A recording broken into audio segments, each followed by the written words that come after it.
F'Malta u f'Għawdex in-numru ta' persuni neqsim mid-dawl reġistrati mal-Kummissjoni għad-Drittijiet ta' Persuni b'Diżabilità jammontaw għal 1633.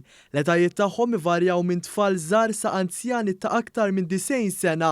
Dan ħareġ propju fil-Jum Dinji tal-Braille, sistema ta' simboli tal-alfabet u numri li jikkonsistu f'sitt tikek biex jirrappreżentaw kull ittra u numru kif ukoll simboli mużikali. Dan il-jum internazzjonali jiġi ċelebrat għal bniedem li vvinta l-Braille, il-Franċiż Louis Braille, u kien tilef id-daw tajneħ f'inċident ta' traffiku meta kien qatt kellu 15-il sena u dan xprunaħ biex jagħmel xi ħaġa biex kun jista' jgħix ħajtu b'mod kemm jista' jkun normali. F'kummenti żewġ persuni neqsim id-dawl tkellmu kemm il-Braille fetaħ it-triq għal aktar aċċessibilità għal dawn il-persuni.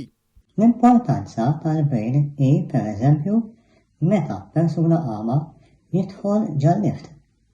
U hemmhekk il-Braille jgħinu biex ikun jista' jagħżel is-solar li jixtieq imur fih. Fuq xi prodotti, pereżempju fuq il-mediċina.